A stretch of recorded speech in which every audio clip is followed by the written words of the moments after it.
Hello, today we'll explain you the chapter number 12, the Pied Piper of Hamelin.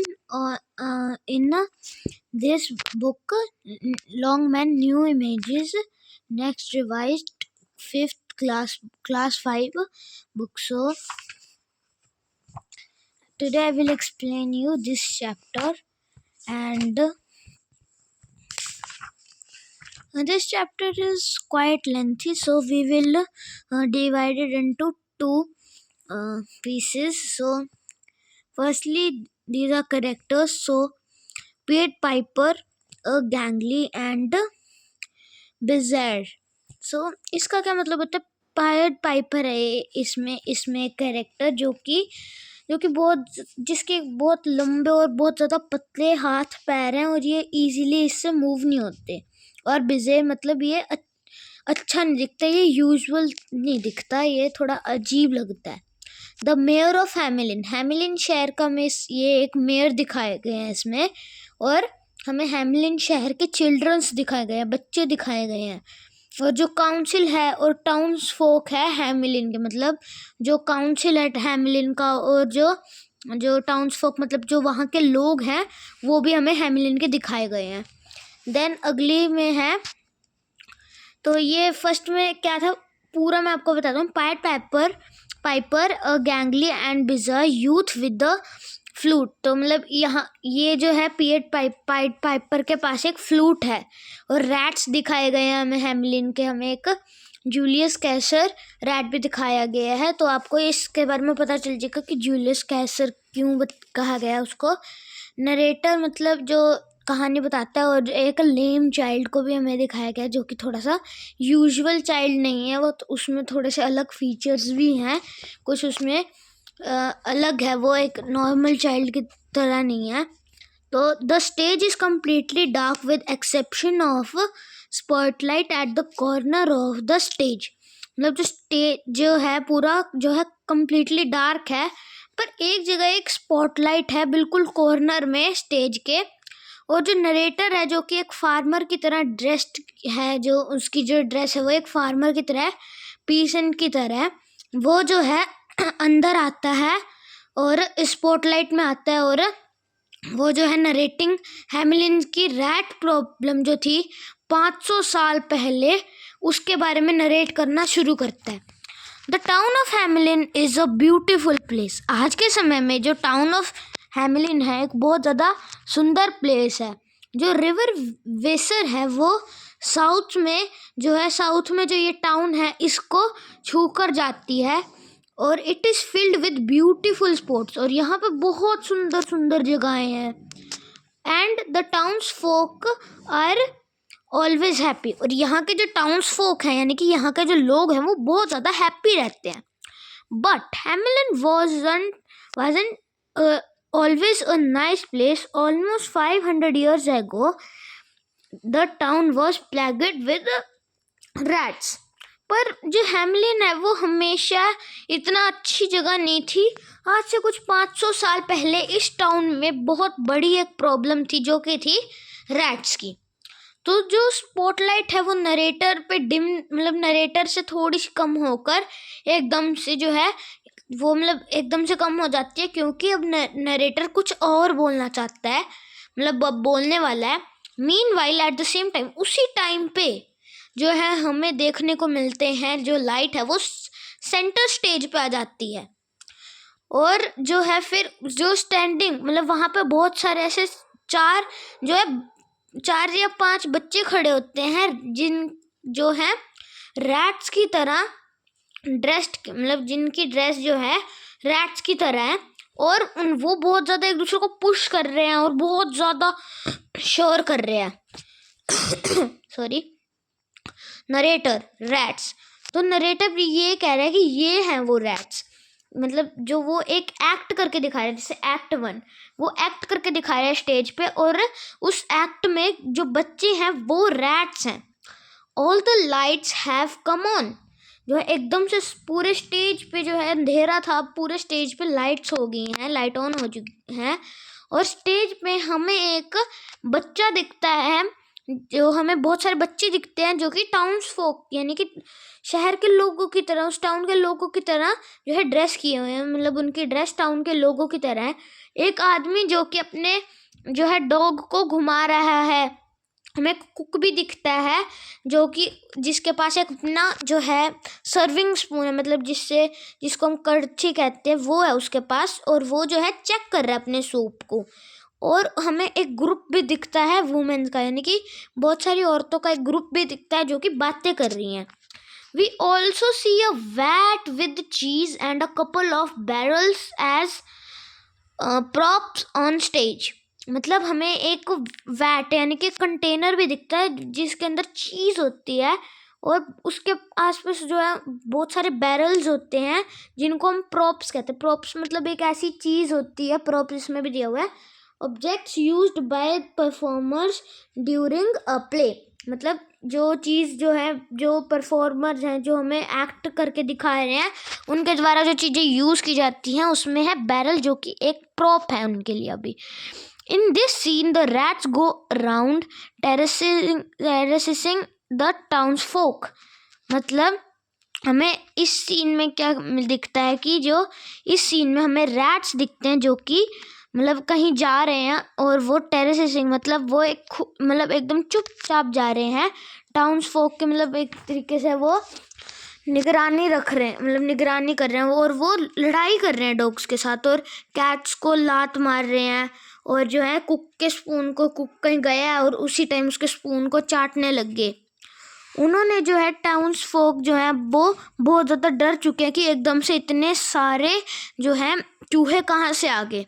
They fought the dogs, वो कुत्तों से लड़ रहे थे और बिल्लियों को मारा, बहुत उन्होंने मार डाला, और उन्होंने चीज़ को भी सारी जो चीज़ थी उनको उससे निकाला, और उससे उसको सारे को गिरा दिया, और सूप को भी, जो सूप है उसको भी चाटने लग गए। कुक की खुद की सर्विंग स्पून से उसको चाटने लग गए। उन्होंने अपने नेस्ट बना लिए, उन्होंने अपने होल्स या नेस्ट बना लिए उससे, जो वुमेन संडे हैट होते हैं, जैसे एक हैट होती है, जैसे जो एक हैट जो होती है उनके अंदर उन्होंने अपने घोंसले बना लिए। अब वुमेन वन, उनको कुछ पता नहीं था कि हमारी हैट्स के साथ क्या हो रहा है। Isn't the weather lovely? तो वुमेन वन कहती है, एक औरत कहती है कि आज का वेदर बहुत ज़्यादा अच्छा नहीं है। रैट एकदम से आता है, स्क्वीक, वो ऐसे करता है स्क्वीक। तो फिर वुमेन टू, औरत दूसरी औरत है, वो कहती है मुझे तो तुम्हारी नई हैट बहुत ज़्यादा अच्छी लगी। तो जो इतने में जो है एक रैट ने उसी हैट को जो है च्यू करना यानी कि चबाना शुरू कर दिया। एक्ट 1 का सीन 2 शुरू होता है अब। तो हमें एक मेयर दिखता है, और जो वहाँ की जो गवर्नमेंट है, काउंसिल है, उसके मेंबर्स देखने को मिलते हैं हमें, जो कि टेबल के अराउंड बैठे हुए हैं, और वो they are alarming by the sight of the towns folk bursting. उनको बहुत ज़्यादा डर लग रहा है क्योंकि जो जिस जगह पे वो बैठे हैं वहाँ पे बहुत सारे जो है टाउन्स फोक उस रूम में जो है बर्स्ट करने की, यानी कि बहुत सारे टाउन्स फोक उस रूम में आने की कोशिश कर रहे हैं। जो टाउन्स फोक हैं वो जो है वो खड़े हुए हैं टेबल के अराउंड, और जो है दे लुक एजिटेड का मतलब होता है एंक्शियस, यानी कि वो बहुत ज़्यादा डरे हुए हमें दिख रहे हैं, और जो है वो बहुत ज़्यादा प्रोटेस्ट कर रहे हैं, यानी कि वो बहुत ज़्यादा चीख रहे हैं प्रोटेस्ट में। अब मैन वन, जो पहला आदमी है, वो जो है एकदम से अपनी जो फिस्ट होती है, यानी कि हमारी जो हाथ होते हैं, उनको ऐसे ऐसे गुस्से में हिला रहा है, वेव कर रहा है, और it's clear that our mayor is a fool. ये साफ है कि हमारा मेयर जो है बुद्धू इंसान है। और women one rolling her eyes, मतलब वो अपनी आँखों को ऐसे हिला रही है, और our corporation is no better, मतलब जो हमारी कॉरपोरेशन है, यानी कि जो भी वहाँ की गवर्नमेंट है, वो बहुत ज़्यादा गंदी है। मैन टू, मतलब वहाँ की जो सर्विस है वो बहुत ज़्यादा गंदी है। मैन टू दूसरा, वो गुस्से में अपने दांतों को ऐसे चबा रहा है, ऐसे कर रहा है। If the mayor and the corporation don't get rid of these rats, we are going to get rid of them instead. अगर मेयर ने और इस कॉरपोरेशन यानी कि इस काउंसिल या गवर्नमेंट ने हमें रैट से पीछा नहीं छुड़वाया, तो हम खुद ही अपना पीछा इन चूहों से छुड़वा लेंगे। क्राउड, वो बहुत ज़्यादा क्राउड जो है चैंटिंग यानी कि बहुत ज़्यादा चीख रही है, get rid of the rats, get rid of the rats, get rid of the rats, मतलब हमें हमारा जो चूहों से पीछा छुड़वाओ, ऐसे चिल्ला रही है वो बहुत ज़्यादा। हमारा जो है सीन 3 शुरू होता है। This is a continuation of the previous scene. अब ये उसी सीन की कंटिन्यू चल रहा है वो सीन, और हमें जो है कॉरपोरेशन और मेयर स्टिल सीटेड अराउंड, हमें उस टेबल के अराउंड अभी भी जो है काउंसिल मेंबर्स हैं और जो मेयर है वो बैठे हुए दिखते हैं, रैकिंग द ब्रेन्स, यानी कि वो बहुत ज़्यादा हार्डली सोच रहे हैं। और जो the angry mob around them, जो एंग्री लोग हैं वो भी बहुत ज़्यादा डिस्पर्स, यानी कि जो है बहुत ज़्यादा गुस्सा या फिर डर रहे हैं उन, और बहुत ज़्यादा सैड भी हैं। तो मेयर ब्रूडिंग, अब ब्रूडिंग का जो मतलब मेयर जो है वो है, हमने सब कुछ ट्राई कर लिया। ब्रूडिंग मतलब वो एक तरीके से चीख रहे हैं, गुस्से में है, या फिर वो बहुत ज़्यादा ऐसे हैरान हैं। These rats are giving me a headache, ये जो रैट्स हैं मुझे उनसे सिर दर्द हो रहा है, मतलब उनकी वजह से मेरे को सिर दर्द हो रहा है। If only there was a way to get rid of them all at once, अगर कोई ऐसा तरीका हो जिससे हम सारे चूहों से पीछा छुड़वा सके एक ही बारी में। इतने में जो है वहाँ का जो दरवाजा उसमें नॉक होती है, जैसे नॉक नॉक नॉक नॉक। तो इतने में मेयर एकदम से एक्साइटेड होता है, गॉड ब्लेस अस ऑल, यानी कि गॉड हम सबके ऊपर कृपा बनाए रखे। Who do you suppose is the outside, तुम्हें क्या लगता है कि कौन होएगा बाहर? कॉरपोरेशन मेंबर जो है एकदम से कहते हैं कि आ जाओ, जो फिर एकदम से पाइपर जो कि इसमें मेन जो है इंसान है, मेन आदमी जो है इस स्टोरी का, वो पाइड पाइपर ही है। A gangly man dressed as a jester, जो जेस्टर का क्या मतलब होता है? देखो, जेस्टर का मतलब होता है a professional joker during Asian times, जैसे जो ये प्राचीन काल की बात है। जैसे हमने पहले ही पढ़ लिया कि ये आज से 500 साल पहले, तो 500 साल पहले तो मतलब एशियंट ही हो गया, बहुत ज़्यादा पुरानी बात है ये तो। फिर एक ये ऐसे जेस्टर यानी कि एक जोकर की तरह आया हुआ है। गैंगली मैन का मतलब, गैंगली का मतलब मैंने आपको पहले बता दिया था, आप पीछे या फिर इसको रिवाइंड करके देख सकते हो। Pied Piper walking toward the council and the mayor, तो फिर एकदम से पाइड पाइपर उनकी तरफ आ रहा था, काउंसिल मेंबर और मेयर की तरफ आ रहा था। एंड प्लीज़ योर ओनर्स, मतलब जैसे हम रिस्पेक्ट में बोलते हैं your owners, please your owners, वो रिक्वेस्ट कर रहा है, अलाउ मी, मुझे जो है अलाउ करो कि मैं इस जो है जो आप पीछे छुड़वाना चाहते हो उसका मैं भी एक असिस्टेंट बनूं। मेरे पास एक मैजिक फ्लूट है और मैं उसके साथ किसी भी क्रिएचर को लीड कर सकता हूँ अंडर द सन, मतलब अगर दिन में मैं किसी भी करेक्टर को अपनी फ्लूट बजा के अपने जैसे एक उनको जैसे हिप्नोटाइज कर सकता हूँ, वो मेरे पीछे पीछे आने लग जाएंगे। एक्ट 2 का सीन 1 आता है अब। The paid Piper now on the street dances and plays his magical tune। ओ वो सॉरी, मैं यहाँ ये वाली लाइन रह गई थी, ये दो लाइन है दो। Pied Piper proudly striking a pose, मतलब वो एक पोज बनाने लग जाता है। लास्ट जून मैंने एक टाउन को फ्री किया था स्वाम से, कीड़ों से, और फ्लाइंग इंसेक्ट यानी कि उड़ते हुए जो कीड़े होते हैं उनसे। और एक वीक पहले मैं एशिया में, ईस्ट एशिया, जो ईस्ट का जो एशिया है वहाँ पे मैंने जो गंदे बैट्स होते हैं, जो बहुत ज़्यादा अजीब बैट्स होते हैं, उनसे जो है इनका पीछा छुड़वाया था, एशियंस जो होते हैं, east Asians. I can read of all it's rats, यहाँ के मैं सारे रैट्स को भगा सकता हूँ। मेरे को बस मुझे पेमेंट चाहिए 1000 गिल्डर्स। गिल्डर्स क्या होते हैं? जो a unit of money earlier used in the Netherlands replaced by the euro in 2012। But ये बात जो है जर्मनी की है, बट ये सबसे पहले जो है गिल्डर्स जो है अभी नेदरलैंड्स में यूज़ होते थे पहले। तो अब ये बात तो जर्मनी की है, तो ये जर्मनी में कह रहे हैं कि ये वहाँ की जो करेंसी उस टाइम की थी वो थी गिल्डर्स। तो वो कहते, वो एक्सक्लेमिंग इन एस्टोनिशमेंट, वो उन्होंने बात मान ली थी, और फिर वो कहते 1000 गिल्डर्स, हम तुम्हें 50,000 गिल्डर्स देंगे। तुम सिर्फ 1000 गिल्डर्स मांग रहे हो, हम तुम्हें 50,000 देंगे। और फिर सीन 1 शुरू होता है एक्ट 2 का। Then The Pied Piper now on the street dances and plays his magical tune. The narrator is back on the stage. मतलब एक टाइम के लिए नरेटर चला गया था और अब पीड पाइपर जो है स्ट्रीट पे डांस कर रहा है और अपनी मैजिकल ट्यून प्ले कर रहा है और जो नरेटर है वो स्टेज पे वापस आ चुका है. नरेटर अब इन स्ट्रीट्स पे जो पीड पाइपर है वो स्टेप मतलब वो चल रहा था और उसकी जो हर एक लाउड नॉइस थी, अनप्लेजेंटली हाई एंड लाउड, यानी कि बहुत ज़्यादा अजीब नोट्स थी, बहुत ज़्यादा ऊंची नोट्स थी. और नॉट हिज पाइप अटर्ड, मतलब वहाँ के जो लोग थे और उसकी जो पाइप से बहुत ज़्यादा अजीब आवाज़ें आ रही थी हर एक श्रिल नोट के बाद. तो उसकी बहुत ज़्यादा अटर्ड हो रही, मतलब उसकी बहुत ज़्यादा अजीब आवाज़ आ रही थी.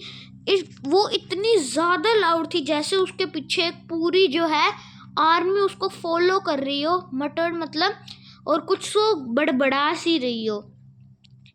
और जो पीड पाइपर है वो उसकी प्ले जो वो अपनी पाइप को प्ले कर रहा था, यानी कि अपनी फ्लूट को प्ले कर रहा था.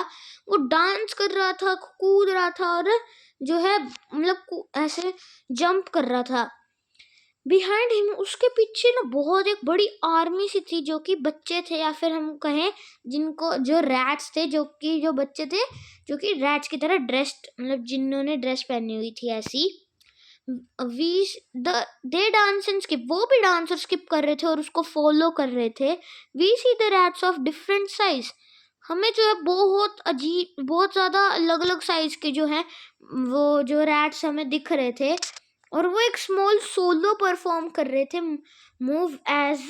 Solo move as they are called by the narrator. जैसे ही नरेटर उनको ऐसे वो कर रहा था वैसे ही वो सोलो मूव कर रहे थे narrator. The muttering grew into a grumbling and the grumbling grew into a rumbling. मतलब जो मटरिंग थी, बड़बड़ाना था, वो एकदम से वो चीखने लग गए और बहुत ज़्यादा तेज चीखने लग गए. From the houses the rats came tumbling, मतलब टम्बलिंग मतलब वो उनको ऐसे खींचे चले आ रहे थे रैट्स. ग्रेट रैट्स मतलब बड़े रैट्स, स्मॉल रैट्स, लीन रैट्स, पतले रैट, ब्रोनी का मतलब होता है स्ट्रॉन्ग, यानी कि बहुत ज़्यादा ऐसे हट्टे कट्टे रैट्स, बहुत ज़्यादा बूढ़े रैट्स, बहुत ज़्यादा जो है यंग रैट्स, बच्चे जैसे रैट्स, फादर मदर और अंकल रैट्स. फादर यानी कि पापा रैट, मदर रैट और अंकल रैट भी आ रहे थे.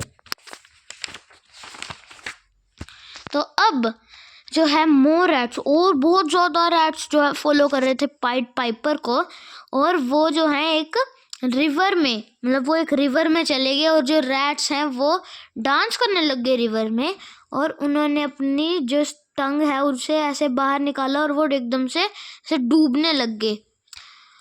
और फ्रॉम स्ट्रीट टू स्ट्रीट उन्होंने हर जगह उनको ज्वाइन किया स्टेप बाय स्टेप. जैसे वो स्टेप कर रहा था पाइड पाइपर वैसे वो भी स्टेप कर रहे थे. Until the dance into the river, जैसे वो रिवर में पहुंचे प्लंग्ड एंड पेरिश्ड, यानी कि वो बहुत ज़्यादा से बिखर गए और वो डूबने को रहे थे. पर एक रैट था जो कि सरवाइव कर गया. और एक जो रैट था वो जो एक छोटा सा रैट था, और वो जो रैट जिसके बारे में बात कर रहे हैं जो कि सरवाइव कर गया था वो था जो एक रैट था जो कि जूलियस कैसर जितना स्मॉल था. जूलियस कैसर जो थे वो एशियंट रोम में एक जैसे पॉलिटिशियन थे या राजा थे जिन्होंने अपने आप को एक डिक्टेटर समझ लिया था. तो उनका एग्जाम्पल दिया हुआ है इसमें. और वो पूरी रिवर में जो है और जो उसके बारे में बात करेंगे जूलियस कैसर के बारे में, जो कि एक स्टोरी बताने के लिए पूरी जो किसी जगह से ऐसे तैर कर बच गया था. और light falls on the anxious rat, जो सोल सर्वाइवर था, यानी कि जो अकेला जो सर्वाइवर था उसके ऊपर जो है उस डरे हुए रैट के ऊपर लाइट आने लग जाती है. जूलियस कैसर रैट बोलता है, जब मैंने एक श्रिल नोट सुना पाइप से मैंने अपना एप्पल छोड़ दिया, मैंने आंखें खुली रखी और मैं पिकल टब्स यानी कि जो अचार के डब्बे हैं उनके ऊपर से गया. आई लेफ्ट अ जार अ कपबर्ड, मैंने एक फिर उस जार के बाद में एक कपबर्ड से and follow the sweet sound of the pipe, मैं फिर उसको स्वीट जो साउंड है उसको फॉलो करने लग गया. It said oh rats rejoice, यानी कि ओ रैट्स तुम खुश हो जाओगे, जो वर्ल्ड है वो तुम्हारा है। सो मंचोन सो क्रंचोन, टेक योर ब्रेकफास्ट सपर। उस टाइम पे तुम बहुत ज़्यादा, तुम्हारे पास मंच करने के लिए चीज़ें होंगी, क्रंच करने के लिए चीज़ें होंगी। अपना ब्रेकफास्ट लो, सपर लो, डिनर लो और लंच, यानी कि एक ऐसा दुनिया जहाँ पे सिर्फ लंच ही होता है। The next thing I knew I was drawing in the water, यानी कि मैं डूब रहा था पानी में। मुझे ये पता चल गया था कि मैंने ऐसी बातें मानी तो मैं डूब सकता हूँ। और जो है पीपल ऑफ हैमिलिन, फिर उसके बाद लोगों को लगा कि हाँ अब अ, अब लोगों को लगा कि हाँ अब तो वो डांस करने लगे, बहुत ज़्यादा खुश हो गए। और मेयर ने इग्नोर कर दिया पाइड पाइपर को और लोगों को इंस्ट्रक्शंस देने लग गया। नरेटर ने कहा जब पीपल ऑफ हैमिलिन थे वो बहुत ज़्यादा खुश थे,